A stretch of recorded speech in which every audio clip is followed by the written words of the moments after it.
They planned this all along. Taking away your autonomy was the first intent. And I know this because I knew a man once who had a new wife who was very ambitious. And at one point, she decided to get a degree as a graphic artist. And he actually said this. He said, I need to bring her down because she's going to be above me. And it turned out that she did divorce him because he ended up being an abuser. I also know this because I've seen video upon video with diagnosed narcissists stating this as factual. They love making videos, right? It gives them supply. Not all of them, some of them are sincere. So hi everyone, welcome back to my channel where we discuss all things narcissism and codependency. Today we're going to be talking about the very first move most narcissists use when they want to control you. A strategy designed to quietly remove your autonomy so that the rest of the abuse can follow. And this isn't dramatic, it is deliberate, it is slow, and it's often disguised as care. And I'll show you how to spot the pattern, the small behaviors that add up, and actually what to do when you see it, just in case you missed the red flags the first time around. Because the moment that the narcissist takes interest in you, they're already planning on how they're going to get you to lose your autonomy so that you end up depending on them and them only. It's how they get to keep you. It's their insurance because, well, why would you stay with them when really they have nothing to offer? They can't offer love because it isn't in them. They can't offer compassion because they don't have that to begin with. They can't offer partnership because equality means to them that they aren't above. And so if they aren't above, then they aren't special. It defeats their purpose. So they need to take away your autonomy. So let's take a look. Autonomy means being able to make choices about your life, from small things like what to eat to big things like who you spend time with. Autonomy is important because it goes hand in hand with your values. Autonomy says that you don't need someone's approval to buy a pair of shoes, a tool, or a vehicle. Autonomy lets you get out of bed in the morning and decide if you're going to start a new company, return to school, or paint your damn living room. Autonomy lets you decide whether you're going to have a good day, a fun day, or a spiritual day. And if you can't decide for yourself what kind of day you're having, or how you're going to spend your days, your nights, your weeks, doesn't that mean that you can't be happy? And these days, afternoons, nights, and weeks, they add up to a life, your whole life if you stay with these narcissists. I mean, it's so frustrating with these characters. I mean, who do they think they are? Taking everything away from someone who's already been put through hardships and no longer believe in themselves. The vulnerable. Sorry, I'm ranting, but please start building yourself back up. Get your life back. Take your life back because the narcissist isn't going to freely give it back to you. Not going to happen. And I know that you've been tricked into all of this. You've been manipulated slowly. Narcissists don't typically start with obvious domination. That's how you end up getting trapped, right? It's very slow at first. Instead, their first objective is to narrow the range of choices available to you, to make your everyday decisions depend on them. And once your options shrink, control becomes a lot easier for them. Let's take a look at how they do this. The most common first move I see is what I call the soft takeover. They begin offering to do things for you, help that they decide or insist they know what's best. And at first it's framed as kindness or expertise. Let me handle this for you, you're stressed. But the real effect is the removal of responsibility and making choices for you. And over time, this trains you to defer to them. Little comments they've made like, sweetie, I think it's best I do this. It wears down the little sense of self that you had left. And whatever confidence you had left becomes eroded. So the next time it comes time to getting something done, you ask them rather than do it yourself. They pick your restaurant choices. They decide which friends are okay. They schedule your time. They micromanage small tasks or persuade you to quit activities that don't include them. They'll use language like, I just want what's best for you. Or, there's a flu going around, right? And those statements, they sound caring, but they're strategically reducing your decision-making muscle. They might use emotional tactics like guilt, concern, or a special knowledge posture. Sometimes they'll act like the victim so that you can feel responsible for their feelings. What, you're just going to leave me alone? Or are you ashamed to be seen with me? Sometimes they'll make you feel incompetent. You think it's a good idea to be going out on a weeknight?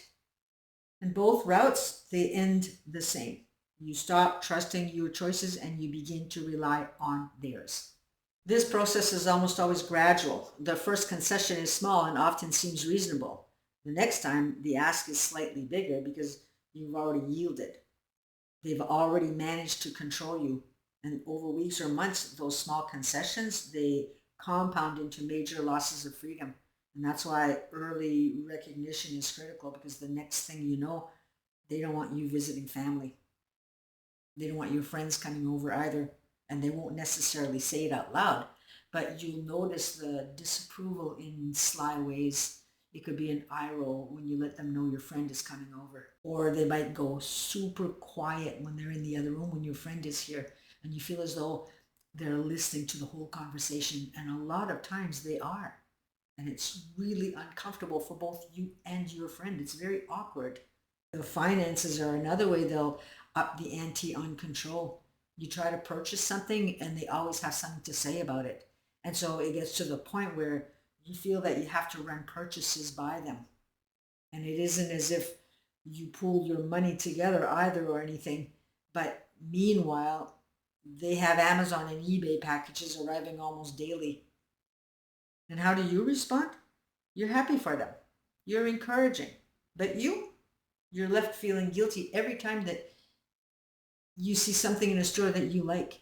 You end up hiding your purchases as though you've done something wrong. Then there's the vehicles I talk so often about. They either take it where you go without, or they do something to damage it so that it isn't drivable, or they check your odometer. And you feel watched because you are. So what do? You stay home. The last narcissist in my life always used my vehicles, and the last vehicle, I had put my foot down, or at least I tried to. At first, they're sly. At first, he asked, saying that he really needed it for this new and high-paying job, I might add. He told me that it would be only for a few weeks so that he could have a chance to buy his own vehicle. So again, I said yes, it was logic, right? So meanwhile, I kept finding vehicles for him, and every time I showed him a vehicle, he didn't want that one, and then he didn't want the other one, and so on. And so weeks turned into months until finally I tried to put my foot down again. And this time he told me that I would have to drive it with one foot on both the brake and the gas. And this is an automatic here, by the way. And he tells me that he had taken it in to the mechanics and there wasn't anything that they could do. It turned out that none of this was ever true. There was nothing wrong with my vehicle. But during that time, the way that he presented the issue to me sounded true. And it sounded true because, he took it all the way home here. When he would drive me somewhere, because now I don't want to drive, right? Often it would stall where we had to call a tow truck that I would pay for. The whole time he was just rigging it up to prove to me that my vehicle was defective. And I couldn't sell the vehicle like that. And I couldn't afford to buy another one without selling it. And there was no way I wanted to drive it like that. So guess what? He continued to drive it. I continued paying insurance on a vehicle I didn't get to drive. So now I continue to be trapped in my house. They're really sly. And of course, in his mind, I'm self-employed working from home, so I don't really need it, right? They find every way possible to have you lose your autonomy. And matter of fact, after he was arrested, and I have a video on that story, if anyone wants to hear that story, I'll leave the link in the description or maybe even at the end of this video. But after I had him arrested, I had a mechanic look at my vehicle and there was absolutely nothing wrong with it. Psychopaths. So if you're new to the relationship, watch for the red flags. Watch for patterns early before you're in too deep. Watch for repeated helpful offers that become controlling. language that undermines your judgment, sudden limits placed on friendships or activities, and a subtle erosion of your decisions. And notice to see if you're checking in with them before deciding on things. So here's a useful test. When making a small decision, do you think things like, what will they say, before asking yourself, what do I want? And if yes, your autonomy is already compromised. If you see it, take these steps. Number one, reclaim one small decision today. Make it without asking. For example, don't tell them that you're going to visit a friend, or if you do let them know something, tell them that you're going out for a bit, but don't tell them where. And if they ask, which most likely they will, you can respond with something like, what's up with the 20 questions? Like, just kind of nonchalantly. That's the same type of response that they would give you here. Or, don't worry, I'll be back in time for dinner. If they try to butt in and take over a project that you're working on, a brief, calm phrase could be, I appreciate your help, but I'll decide this for myself. And continue with your project. Don't even look at them. If they attempt a put down of sorts, which they most likely will, you can say something like, I got this and I really don't appreciate that remark. And again, nonchalantly, not angrily, not defensively. Big difference. And the third one is, if they want you to do something that feels controlling, and you'll know with your intuition, put time-based boundaries like, I'll get back to you in 24 hours. And what happens is time separates emotion from instinct, and it prevents immediate takeover. You want to rebuild small choices daily to strengthen your confidence. It took slow, calculated moves on their part to get full control over you. It takes slow, consistent moves on your part to take it back. You're reconditioning what they conditioned, and you're now conditioning them into understanding that you will no longer be manipulated. When they resist, expect emotional escalation. Expect it. Guilt, anger, or warnings about us. That's purposeful. So hold your boundary without explanation or justification. Explanations are bargaining chips that they'll use.